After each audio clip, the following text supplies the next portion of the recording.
प्यारे बच्चों नमस्कार। सुपर सिलेक्शन एकेडमी के यूट्यूब चैनल पर आपका हार्दिक स्वागत है। कैसे हैं आप सब? आशा करते हैं स्वस्थ होंगे और अपनी मेडिकल की तैयारी को लेकर चिंतित और सतर्क रहे होंगे। हम बात करेंगे आज उत्तर प्रदेश सिपाही पुलिस भर्ती 60,244 की के बारे में, जिसकी मेडिकल की डेट अनाउंस हो चुकी है। 22 अप्रैल 2025 से शुरू होने वाला है। यहाँ सर्वप्रथम मेडिकल के बारे में हमारे शरीर के कौन कौन से पार्ट्स चेक होंगे इसके बारे में हम बताएंगे। हम अपने अनुभवों से बताएंगे कि हमारे पुलिस के दौरान जब हम पुलिस में भर्ती हुए थे 2016 में, तो कौन कौन से टेस्ट हुए थे और कौन कौन से टेस्ट नहीं होंगे, क्योंकि आर्मी और जो पैरामिलिट्री फोर्स होती हैं इनसे पुलिस का मेडिकल बहुत सरल होता है। मतलब बहुत सी ऐसी जांचें होती हैं जो नहीं की जाती हैं, और थोड़े नॉर्मल अगर कुछ थोड़ी बहुत अगर कमियां भी रहती हैं तो इसमें एडजस्ट कर लिया जाता है। कोई किसी को बाहर नहीं किया जाता है, क्योंकि जो वहाँ पे अधिकारी और मेडिकल बोर्ड बैठा रहता है वो समझता है कि लंबी प्रक्रिया को पार करते हुए व्यक्ति यहाँ तक पहुँचा है, तो कैंडिडेट अगर यहाँ से निराश होगा तो फिर उसे बहुत दुख होगा। तो छोटी मोटी समस्याएं जहाँ पर उनकी कलम नहीं फंसती है तो आदमी ये सोच कर निकाल देता है कि ठीक है, किसी का भविष्य बन रहा है। तो आइए चर्चा करते हैं कि उस आपका मेडिकल के दौरान कौन कौन से बॉडी पार्ट्स चेक होंगे।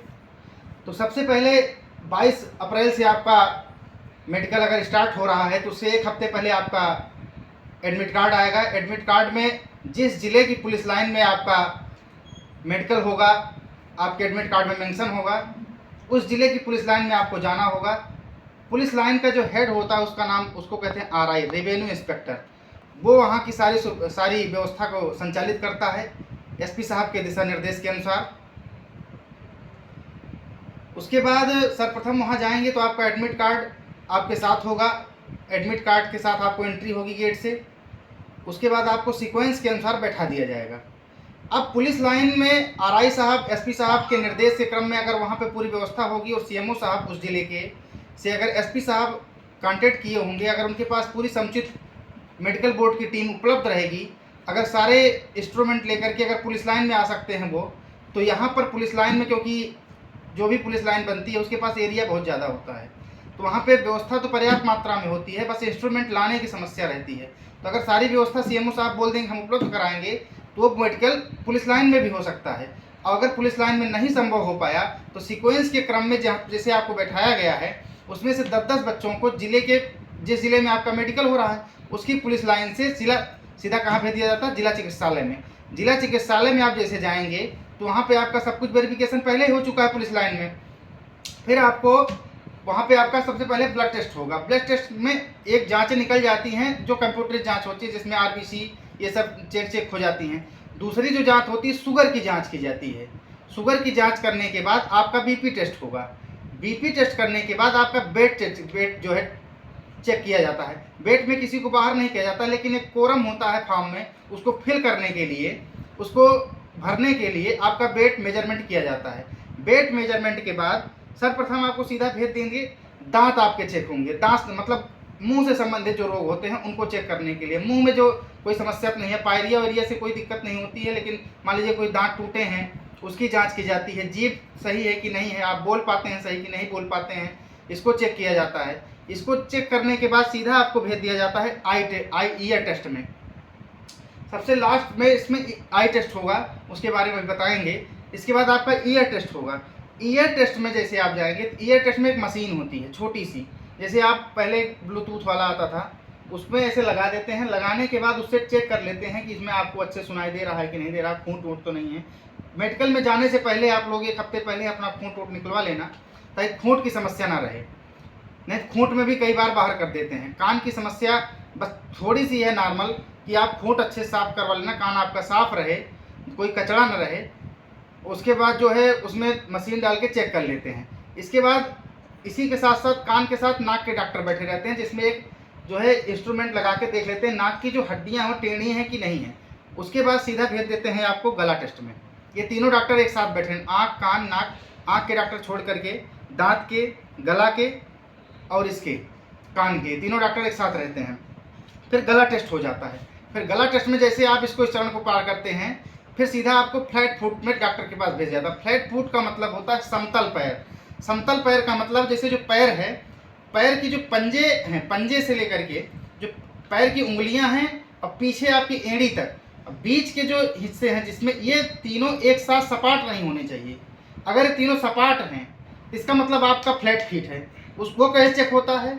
उसके चेक करने का तरीका है कि आपको कहीं पानी में वो पैर पूरा धुलवा देते हैं, धुलवाने के बाद वो चलवाते हैं, चलवाने के बाद अगर आपका पूरा पैर जो है ज़मीन में पड़ रहा है तो उसको नाप लेते हैं, नापने के बाद वो उसको देख लेते हैं कि आपके पास फ्लैट फीट है कि नहीं। अगर उसमें जो है गैप नहीं है इसका मतलब फ्लैट फीट है, तब आपको अनफिट कर देते हैं मेडिकल। अनफिट करने के बाद 45 दिन का रीमेडिकल देते हैं, वहीं से आप आउट नहीं हुए हैं। अगर आप फिट हैं तो फ्लैट फीट चेक होने के बाद सीधा आपका फिर हाथ चेक होगा। हाथ का मतलब आर्थो के डॉक्टर चेक करते हैं। आर्थो के डॉक्टर कैसे चेक करते हैं? ऐसे हाथों को फैला के चेक करते हैं कि यहाँ पे हड्डियाँ कोई टेढ़ी वेढ़ी तो नहीं है, गिरे हैं तो ज़्यादा टेढ़ी तो नहीं है, कोई दिक्कत तो नहीं, क्योंकि इसमें सिपाही की भर्ती में फील्ड की जॉब होती है। इसमें आपके हाथ और पैर, नाक और कान, आँख सब खुले होने चाहिए, तभी आप जो है अपने क्षेत्र में, अपने हलके में मुजरिमों पर जो जुआ सट्टा चलते रहते हैं इन पर अच्छी कार्रवाई सतर्कता से कर सकते हैं। इसलिए इसको चेक किया जाता है। फ्लैट फीट जैसे चेक होता है, हाथ टेस्ट हो गया, हाथ की सारी उंगलियां टेस्ट हो गई। इसके बाद आपका टेस्ट होता है नॉक नी। ये सबसे बड़ी प्रॉब्लम है। नॉक नी में दोनों घुटने मिलने नहीं चाहिए। अगर दोनों घुटने मिल रहे हैं इसका मतलब नॉक नी की समस्या है, तब आप अनफिट हो जाएंगे। इसके लिए अगर जिसको भी अभी समस्या होगी वो रात को सोते समय तकिया लगाकर बीच में 1 महीने तक सोएगा, धीरे धीरे इसकी समस्या कम हो जाएगी। और थोड़ा पैर को स्ट्रेच करके खींच के रखेगा और तब धीरे धीरे समस्या थोड़ा गैप कम हो जाएगा। तो आपको 1 दिन की जो समस्या है, आपको 1 दिन जो मेडिकल करवाने जाना है, इस समस्या से आपका निदान हो जाएगा और आप वहाँ पे फिट हो जाएंगे। नॉक नी टेस्ट होने के बाद फिर अंडर पार्ट्स चेक होते हैं। अंडर पार्ट्स में केवल 2 चीज़ चेक होते हैं। एक देखते हैं कि नसों में सूजन तो नहीं आ गई है हाइड्रोसील में, या हाइड्रोसील हो गया है, पानी तो नहीं भर गया है। दूसरा बवासीर चेक करते हैं, जिसको पाइल्स कहते हैं। बस 2 ही टेस्ट होते हैं इसमें। पाइल्स चेक करते हैं, खसवा के आपको झुका देंगे, झुकाने के बाद खसाएंगे, खसा करके वो लाइट मारते हैं, लाइट मार के चेक करते हैं कि आपको बवासीर तो नहीं है। और इसमें जो है आपके जो टेस्टीज हैं उसको चेक कर लेते हैं कि इसमें जो है पानी तो नहीं आ गया है या नसें फूल आई हैं कि नहीं। अगर ऐसा है तो आपको अनफिट कर देंगे। फिर अनफिट के बाद फिर आपको 45 दिन के बाद रीमेडिकल देंगे, जहां आपको भर्ती बोर्ड से सेट कर, उसको मेडिकल बोर्ड से इसको फिट करवा करके आना होता है। इसके बाद फिर अंतिम टेस्ट जो होता है वो आई टेस्ट होता है। आई टेस्ट में सबसे इम्पॉर्टेंट चीज़ जो है वो क्या है? केवल कलवर्णांधता जिसको कहते हैं, कलर विजन नहीं होना चाहिए।